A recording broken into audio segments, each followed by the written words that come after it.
Mayo রোডে তৃণমূলের ভাষা আন্দোলনের মঞ্চ। প্রথম একটা ছবি দেখাই, আজ দুপুরের ছবি। এই মঞ্চ দেখুন, যারা খুলছেন তাদের আর্মির ইউনিফর্ম, সেনা এই মঞ্চ খুলতে শুরু করে দিল। এবং সেনা এই মঞ্চ খোলার পর সেখানে তৃণমূল কর্মী নেতা যারা ছিলেন তারা সেখানে আপত্তি জানালেন। তারপর সেখানে পৌঁছে গেলেন তৃণমূল নেত্রী মমতা বন্দ্যোপাধ্যায়। তো সেই ছবি আপনাদের একবার দেখাই।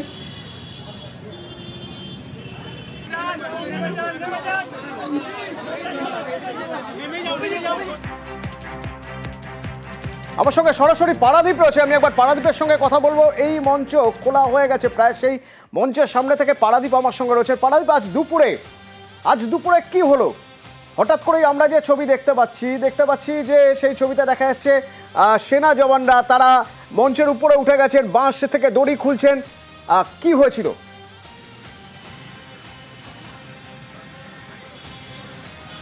তোমায় এই মুহূর্তে একবার ছবিটা দেখাবো গান্ধী মূর্তির। দেখো, এই মুহূর্তে কিন্তু ম্যাটাডোর ভ্যান আসছে এবং একটার পর একটা জিনিসপত্র এখান থেকে, মঞ্চের যে জিনিসপত্র সেগুলো তুলে নিয়ে যাওয়া হচ্ছে। এবার তোমাকে বলবো যে ঠিক কী ঘটনাটা ঘটেছিল, যেটা তুমি জানতে চাইছো আমার থেকে।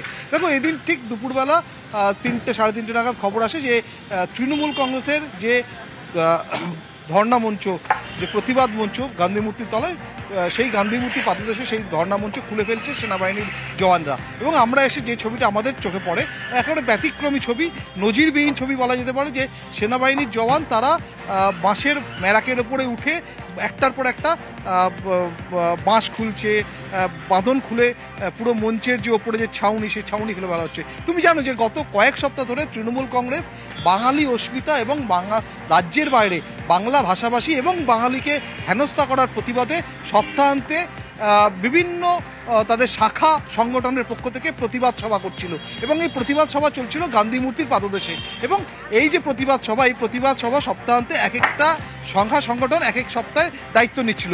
গত সপ্তাহে যেমন ছিল, আবার এই যে উইকেন্ড আসছে বা সপ্তাহান্ত আসছে, সেই সপ্তাহ শেষেই কিন্তু এখানে আরও একবার এখানে প্রতিবাদ সভা আয়োজনের পরিকল্পনা ছিল তৃণমূল কংগ্রেসের। এবং সেই মতো এই যে ধর্ণা মঞ্চ বা প্রতিবাদ মঞ্চ, যেটাই তুমি বলো না কেন, সেই প্রতিবাদ মঞ্চ এখানে রাখা হয়েছিল।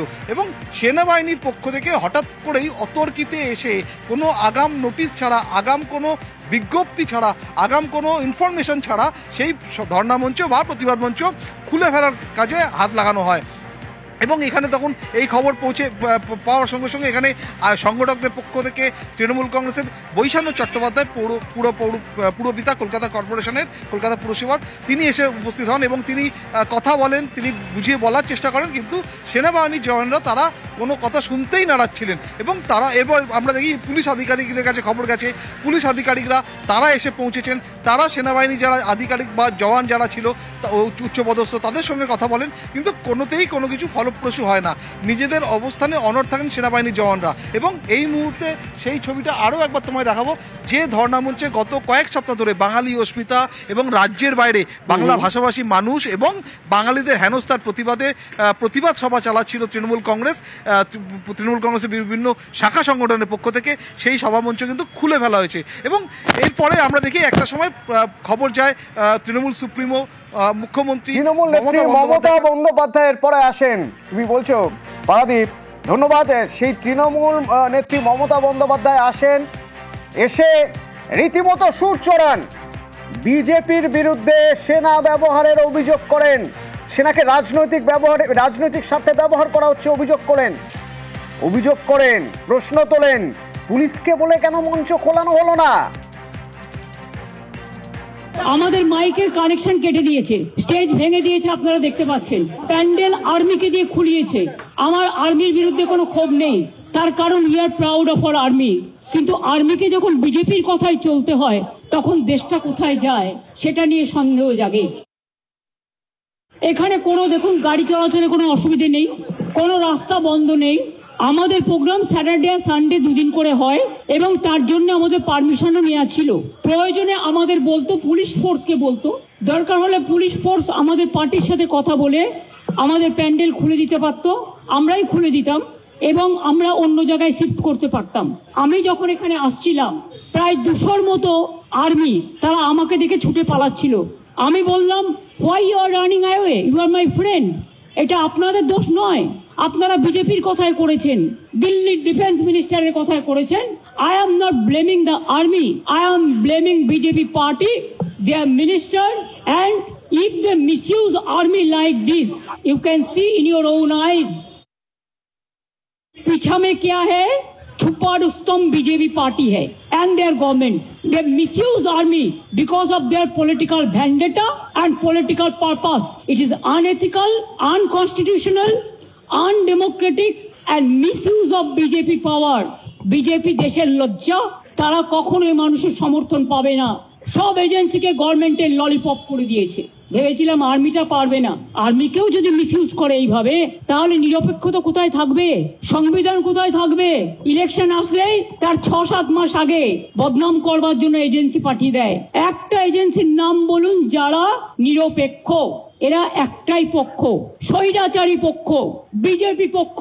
তাহলে ব্রিগেড মিটিং কি আমরা কোনোদিনও করতে পারবো না, কারণ আর্মি আমাদের পারমিশন দেবে না। গান্ধী স্ট্যাচুতে আমরা কোনোদিনও আসতে পারবো না। তাহলে কি রেড রোডে আমরা কোনো প্রোগ্রাম করতে পারবো না? আর্মি পারমিশন দেবে না।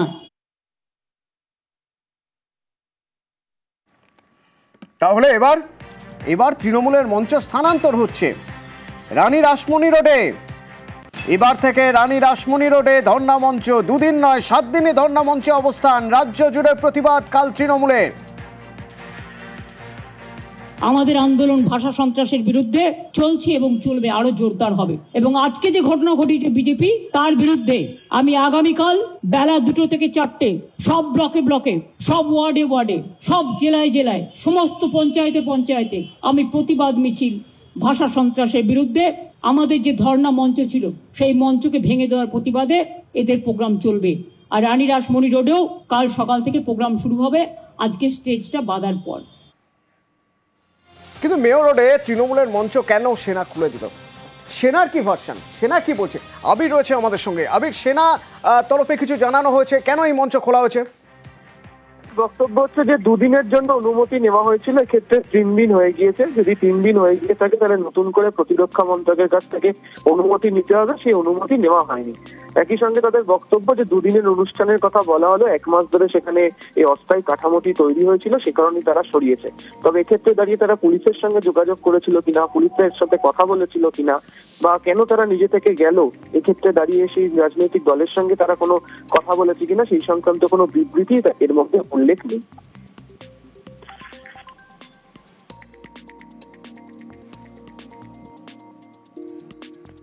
ধন্যবাদ। আর এই মেয়র রোডে তৃণমূলের মঞ্চ খোলা নিয়ে তৃণমূল বিজেপি তুমুল তরজা।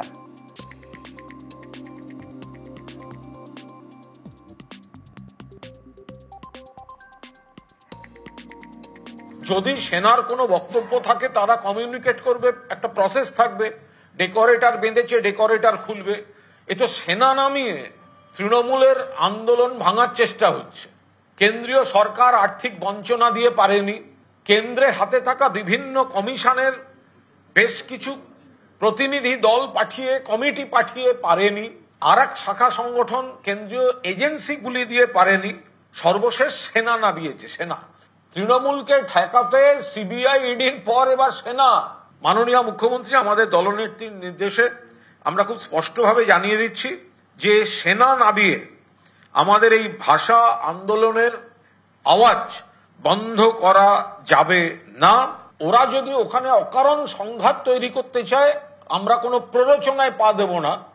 আমাদের প্রত্যেকটি কর্মসূচি আমরা রানী রাসমণি রোডে, যেটা কলকাতা পুলিশের অধীনে, আমরা রানী রাসমণি রোডে আমাদের কর্মসূচিগুলি কন্টিনিউ করব। সে মুখ্যমন্ত্রী সেনাবাহিনীর সঙ্গে কি যুদ্ধ করবেন আমার জানা নেই। সে তো ভারতবর্ষের মানুষ দেখবে, ভারতের সংবিধান দেখবে, ভারতের সেনারা দেখবে। এবার সেনার বিরুদ্ধে যুদ্ধ ঘোষণা করেছে। আমরা তো খালি বাংলা তো জানি না, আমরা তো বারবার বলছি আমাদের বাংলা নিয়ে সমস্যা আছে, আমাদের নেতাদের সমস্যা আছে। আমরা তো অধীর আগ্রহ অপেক্ষা করে আছি যে 2500 বছরের পুরনো বাংলা ভাষার যে ইতিহাস মোটা মোটা 4টে খণ্ডে বেরিয়েছে বা বেরোনোর কথা হচ্ছিল, মুখ্যমন্ত্রী সাংবাদিক সম্মেলন করে বললেন, যার মুখমন্ত্র লেখার কাজটা হয়তো আলাপন বন্দ্যোপাধ্যায় করছিলেন। ওই বইটা আসবার পরেই আমরা এই নিয়ে কোনো মন্তব্য করতে পারবো। আরও সস্তা ন্যায্য মূল্যের ওষুধ, অর্থাৎ সরকারি হাসপাতালে যে ন্যায্য মূল্যের ওষুধ দেওয়া হয় সেই ন্যায্য মূল্যের ওষুধ এবার থেকে আরও সস্তা। ঠিক কতটা সস্তা, কোন কোন ওষুধের ক্ষেত্রে প্রযোজ্য, সব ওষুধের ক্ষেত্রেই কি প্রযোজ্য? আরও কম দামে মিলবে এবার সরকারি হাসপাতালে ন্যায্য মূল্যের ওষুধ। অভিজিৎ রয়েছে সরাসরি আমার সঙ্গে। অভিজিৎ, কোন কোন ওষুধের ক্ষেত্রে জানতে চাইব? প্রায় সব ওষুধের ক্ষেত্রেই কি কতটা দাম কমলো?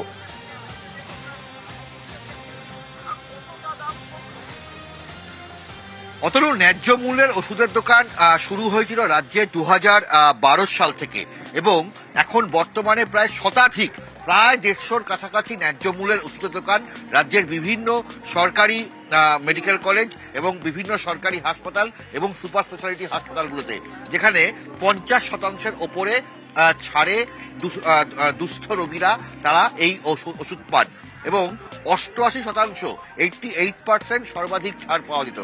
রাজ্য স্বাস্থ্য দপ্তর নতুন করে এই চুক্তি রিনিউ করছে এবং সেখানে এই ছাড়ের পরিমাণ আরো বাড়ানো হচ্ছে। এখন থেকে 91% 91% ছাড় পাওয়া যাবে, যার মধ্যে বেলেঘাটা আইডি হাসপাতাল এবং খড়দহ বলরাম স্টেট জেনারেল হাসপাতালের নাম প্রাথমিকভাবে এসেছে। আরো বহু হাসপাতাল যেখানে হয়তো কারোর আগে ছাড় ছিল 67%, সেখানে যাদের সঙ্গে এখন নতুন করে চুক্তি পুনর্নবীকরণ করা হবে তাদের ক্ষেত্রে এই ছাড়ের অংশ হয়তো বেড়ে দাঁড়াবে 80%। অর্থাৎ বলা যেতে পারে সাধারণ রোগীরা তারা অনেকটাই উপকৃত হবেন। যে ছাড়ে তারা ওষুধ কিনতেন তার থেকে আরো বেশি ডিসকাউন্ট বা ছাড় দিয়ে ওষুধ পাওয়া যাবে। তবে একটা জিনিস মনে করা যায় যে আরো বেশি পরিমাণে ওষুধের সংখ্যা, অনেক ক্ষেত্রে যেটা একটা অভিযোগ আসে যে অনেক ওষুধ পাওয়া যাচ্ছে না ন্যায্য মূল্যের ওষুধের দোকানে, সেখানে স্বাস্থ্য দপ্তর সুনিশ্চিত করছে যাতে সব ধরনের ওষুধ পাওয়া যায় আগামী দিনে। সেই ব্যবস্থাটাও সুনিশ্চিত করার জন্য তারা বিভিন্ন ওষুধ সংস্থার সঙ্গে চুক্তি পুনর্নবীকরণ করবে অথবা নতুন করে চুক্তি করবে। অতনু, ধন্যবাদ অভিজিৎ। সস্তা হইলে তো আমাদের ভালো, দূরে থেকে আসছি আমরা। কমানো হওয়াটা উচিত, ভালো কমলে ভালো হবে, রোগীতে পরিষেবা পাবে আরো ভালো, দাম কমলে সবাই ভালো থাকবে। হ্যাঁ ভালো হবে, হবেই তো, অবশ্যই আমাদের ভালো হবে, আরো কম হলে।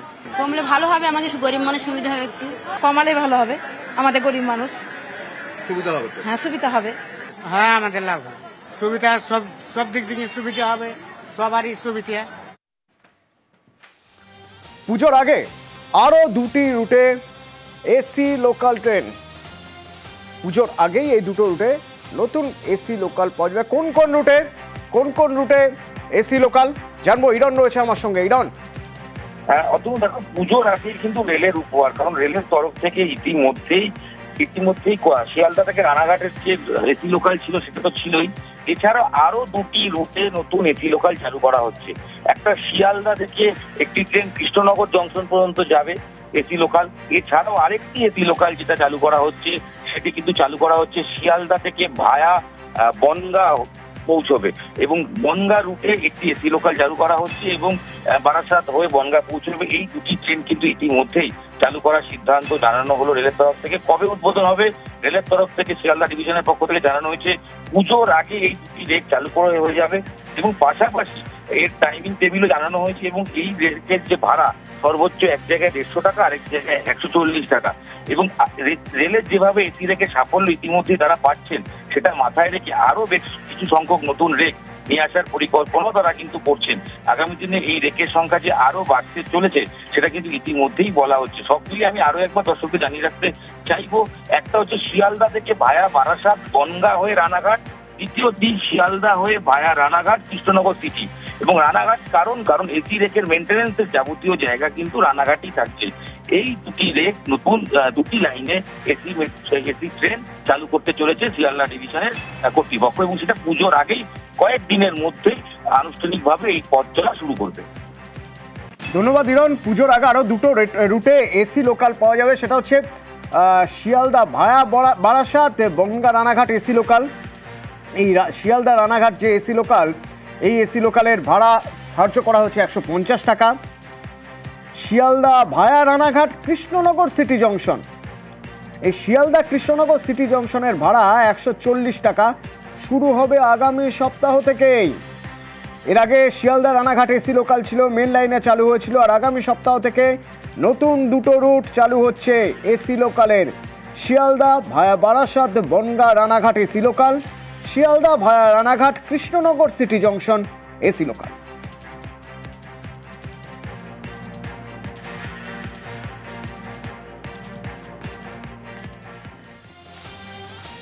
কাউন্সিলরের দাদাগিরি, কাউন্সিলরের এই দাদাগিরি নাকি মত্ত হয়ে, সেরকমই অভিযোগ উঠছে।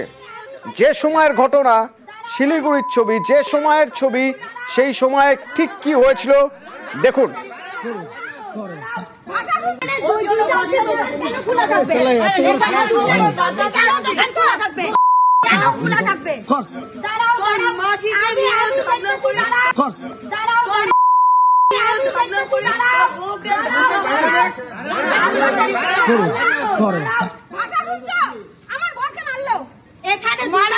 কেন দোকান করবো?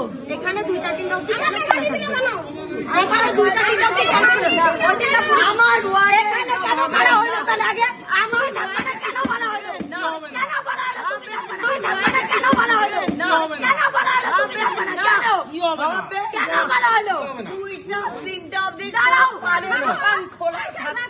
লাল পোশাকে কাউন্সিলর এবং তার মেয়ে ওই সাদা পোশাকে, কিন্তু হঠাৎ এরকম মারমুখী কেন? কাদের সঙ্গে ঝামেলা, কি নিয়ে ঝামেলা, কি হয়েছিল? পার্থপ্রতিম রয়েছেন আমার সঙ্গে ফোনে। পার্থপ্রতিম, স্থানীয় বাসিন্দাদের সঙ্গে কিন্তু এই গোলমালে জড়িয়ে পড়েন 14 নম্বর ওয়ার্ডের কাউন্সিলর তথা মেয়র পরিষদ সদস্যা শ্রাবণী দত্ত। তার বিরুদ্ধে যেটা অভিযোগ করেছে স্থানীয় বাসিন্দারা, যে গতকাল রাতে মুক্ত অবস্থায় সে যখন বিসর্জন করে তারা ফিরছিলেন গণেশ পুজো বিসর্জন করে, সেই সময় আচমকা গাড়ি থেকে নেমে কাউন্সিলর এবং তার মেয়ে মোবাইলে ছবি তুলতে থাকে এবং তারপরে কিন্তু মারমুখী হয় এবং বেশ কয়েকজনকে মারধর করে, সকালে চরমরা এক ব্যক্তিকে, এমনটাই কিন্তু অভিযোগ করেছেন এবং মত্ত অবস্থায় তিনি ছিলেন, এমনটাই অভিযোগ করেছেন কিন্তু ওই স্থানীয় বাসিন্দা। যদি যাবতীয় অভিযোগ অস্বীকার করেছেন কাউন্সিলর তথা মেয়র পরিষদ সদস্য, তিনি পাল্টা দাবি করেছেন যে তার ওয়ার্ডে প্রতি রাতে বহিরাগতরা এসে স্থানীয়দের নিয়ে এখানে মদের আসর বসায় এবং রাত্রি 1টা-2টা পর্যন্ত দোকান খোলা রাখে। এমনটা চলতে পারে না তার ওয়ার্ডে। এর আগেও তিনি তাদেরকে জানিয়েছিলেন, কিন্তু কাজের কাজ কিছু হয়নি, এমনকি পুলিশকে জানিয়েও কোনো কাজ হয়নি। তাই গতকাল যখন বিসর্জন থেকে তিনি ফিরছিলেন বাড়িতে, সেই সময় তার বাড়ির মোড়ের মাথায় বহিরাগতরা মদের আসর বসেছিল। তার প্রতিবাদ করেই তাকে পাল্টা হেনস্থা করা হয়, এমনটা কিন্তু অভিযোগ করেছেন এই কাউন্সিলর। গোটা বিষয়টি খোঁজ খবর নিচ্ছেন এবং যেহেতু এটা একজন কাউন্সিলরের বিরুদ্ধে অভিযোগ করছে, তাই দলের যে পরিষেবার যে পরিষদের দল রয়েছে তৃণমূলের, তারা এই বিষয়ে নিয়ে আলোচনায় বসবেন এবং তারপর দুপক্ষের সঙ্গে আলোচনা করে গোটা বিষয়টি মেটানো হবে, এমনটাই একবার দেখতে চাইবো, আরেকবার দেখতে চাইবো শিলিগুড়ির 14 নম্বর ওয়ার্ড গতকাল রাতে ঠিক কি হয়েছিল, তারপরে তার বিরুদ্ধে যে অভিযোগ সেই অভিযোগ শুনবো।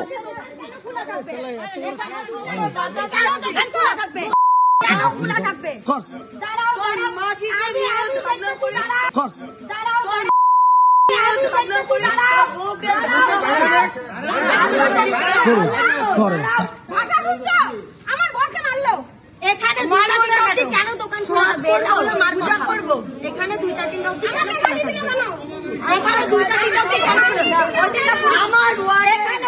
লোক আমার ভাসানে আমরা গিয়েছিলাম, আমরা ফ্যামিলি নিয়ে আমরা খাবার অর্ডার দিয়ে ওখানে দাঁড়িয়েছিলাম।